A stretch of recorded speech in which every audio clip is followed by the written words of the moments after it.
72 heures, donc, Serge Pomerleau, Denis Lefebvre et Yves Denis se sont envolés, littéralement, d'Orsainville avec un petit hélicoptère. Peut-être, on le saura peut-être un jour, piloté par le fils, qui lui-même avait fait un séjour en prison. On s'est intéressé donc aux évasions célèbres. Est-ce qu'il y en a beaucoup? Est-ce que c'est exceptionnel? André Cédillo, que vous connaissez bien, journaliste spécialiste du crime organisé de la mafia. André, bonsoir à vous. Bonsoir. D'abord, ça sort du lot. C'est exceptionnel ce qui vient d'arriver. Oui, c'est exceptionnel de façon contemporaine, je vous dirais. Parce qu'il y a plusieurs années, dans les années 70, je peux vous dire qu'il y avait des évasions régulièrement dans les pénitenciers et dans les prisons. Mais au fil des années, à cause de l'amélioration des conditions de détention, il y a beaucoup moins d'évasions aujourd'hui.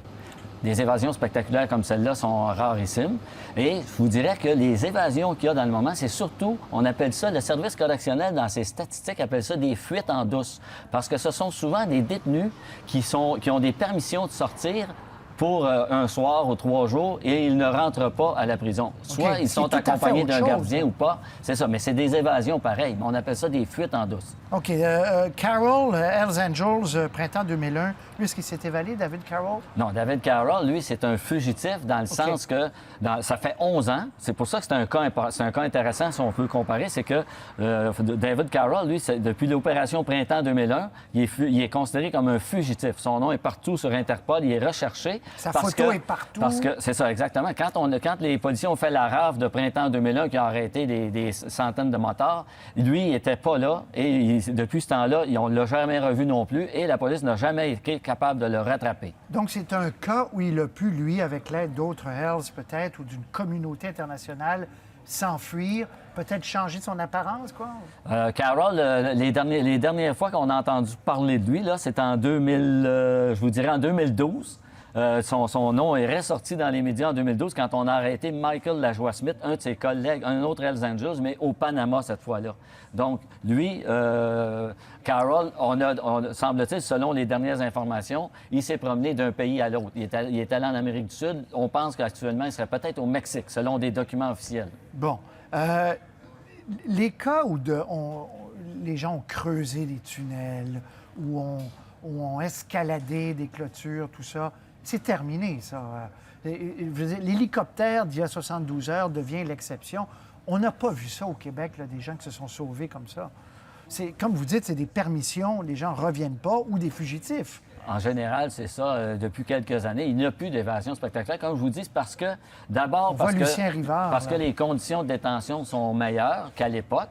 On avait aussi des prises d'otages à l'époque reliées à toutes ces mauvaises conditions de détention-là. Et aussi, c'est que quand tu t'évades aujourd'hui, quand arrive le temps d'être libéré, d'être placé en libération conditionnelle, tu ne peux plus. Si tu t'es évadé, ça devient très, très difficile d'obtenir ta libération conditionnelle. Exemple, on peut avoir une libération conditionnelle quasi automatique au tiers de notre peine. On voit Jacques Messrine, donc en image, là, lui aussi.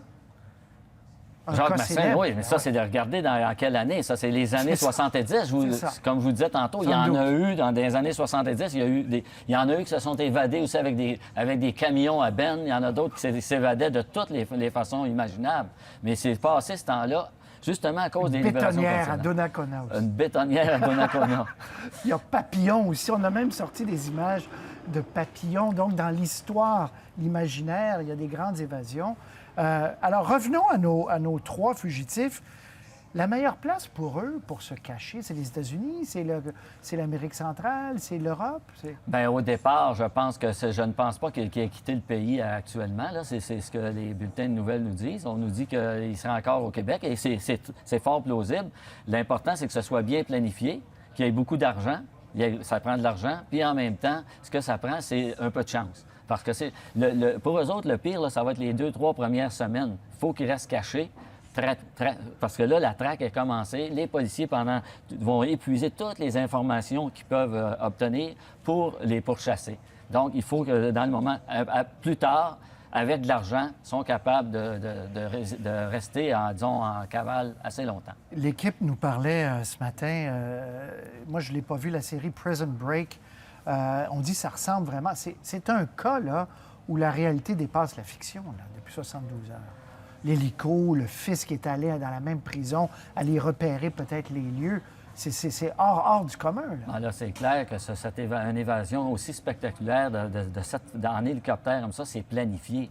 C'est planifié, c'est organisé, c'est à la minute près. En plus, ce qui est intriguant, c'est qu'elle a pu communiquer. Ils ont communiqué, eux autres, parce que c'est quasi impossible. Ils sont les trois dans la même cour de récréation. En 5 minutes, l'avion, tout le monde part. Donc, il faut que le timing, comme on dit, il faut que ce soit assez impressionnant. Avec des complices peut-être, puis avec peut-être de l'argent qui a été distribué. On le saura peut-être un jour. André, c'est toujours un plaisir. On voulait souligner le caractère exceptionnel, puis revenir avec des clins d'œil du passé. Merci à vous. Au plaisir.